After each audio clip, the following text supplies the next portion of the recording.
कथालहरी बा उत्कल कहानी संग्रह करथिले जैनिका करण महिला 1901 प्रकाशित होइतिला।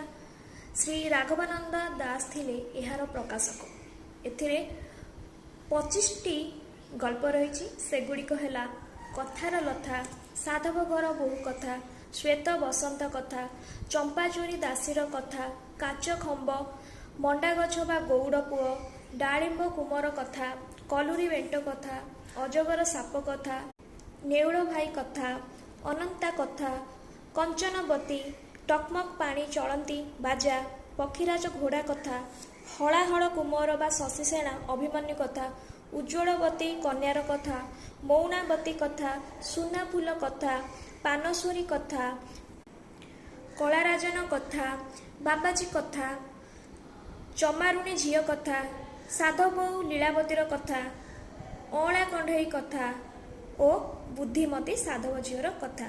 धन्यवाद।